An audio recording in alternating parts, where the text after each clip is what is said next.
Our nation is gripped by anxiety. What is anxiety? Well, anxiety is in the fear family. And fear, let's talk about that for just a moment. Fear is basically vision.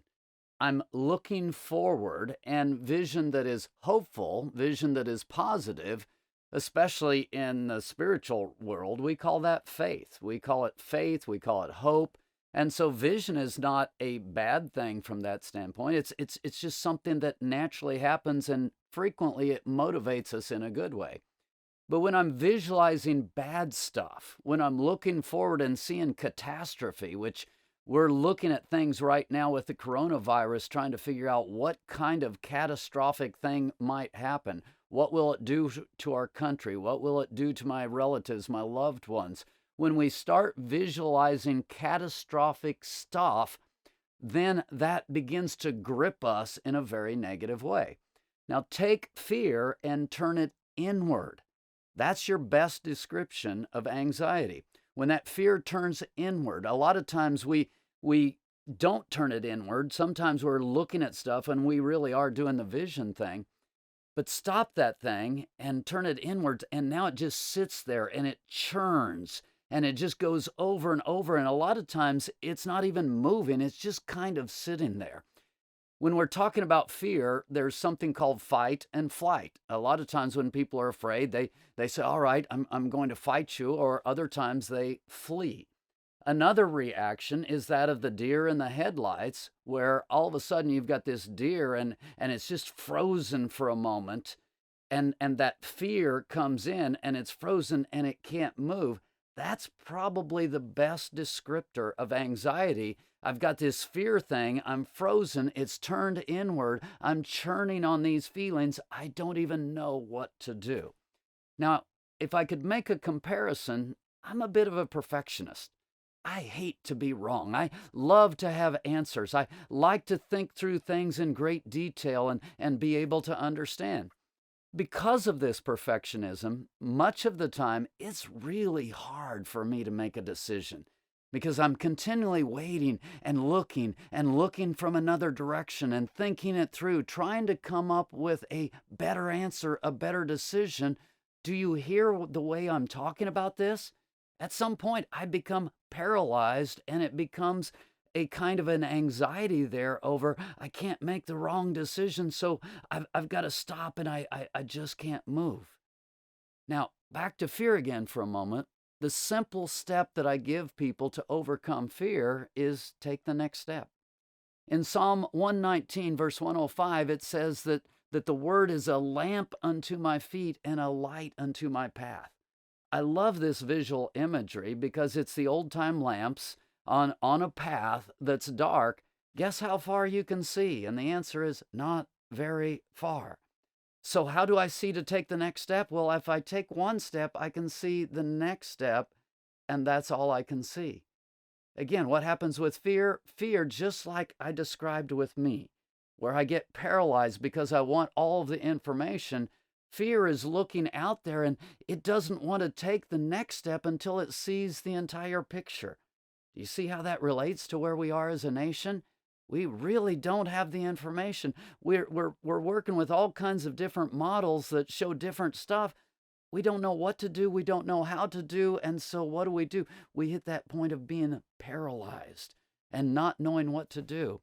One of the most powerful things you can do to deal with fear is just simply take the next step. The advice that's out there, wash your hands, do the, use masks, do the basic stuff. And we're like, but that's not enough. I've got to see the picture. I've got to be able to do more. I've got to be able to move in different directions. No, you don't. It simply starts with taking the next step. When you do what you know to do right now, that's that light unto the path. I take one step, I can see then for the next step, and then I take another step. And one of the most powerful things you can do to break the grip of anxiety is just do what you know to do and take the first step. There's another thing that's very important here, and that is people see and think and feel from inside of spiritual flows. So I've taken this fear, I've turned it inside, I'm in a frozen state, I've got anxiety going on. my thoughts and my feelings are going to operate entirely from inside of that anxiety. So something has to be done to change that. And I'm going to give you a spiritual solution. It simply is 1 John 1:9 applied to you and your anxiety. We are created to walk in peace. We are created to walk in partnership with God. When I'm caught up in anxiety, I'm not trusting God. I'm not waiting on God. I'm not drinking in the presence and the life of God the way He wants me to. It's not sin the way you normally think of sin, but it's falling short in terms of presence. I'm not being strength to the people around me. I'm not being life to the people around me. So you simply stop, you acknowledge, God, right now, there's anxiety inside of me. And Lord, that's not what you want for my life. You want me to be able to see who you are. You want me to be able to see your goodness, to see the life that you have. You want me to know what you're doing in this time so that I can cooperate with it. And so, God, please forgive me. I'm caught up in anxiety and I need to be able to move into a different place.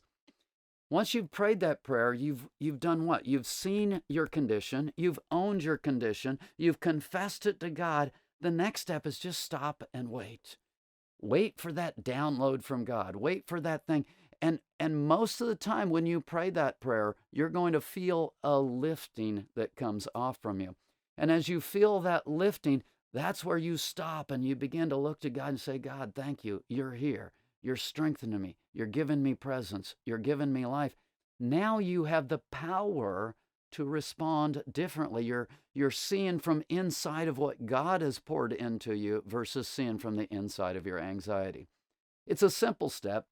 It won't answer it every time because sometimes the anxiety is so heavy, so great, you may have to partner with someone else or you may have to find some other tools. I'm just giving you two simple ones on this short video. The first is do what you know to do, and the second is just acknowledge your anxiety before God. Get it confessed, get stopped, wait, be quiet, drink in the presence of God. If you'll do these two tools, there's a good chance it will help you out of the major parts of your anxiety. Other steps, there's a lot of them, but other steps basically depend on you connecting with other people, doing different things that will help you. Hope this will be a help. Try these steps. Let's walk out of this anxiety that we've been living in the grip of. Let's defeat it, and let's walk in faith and hope and peace.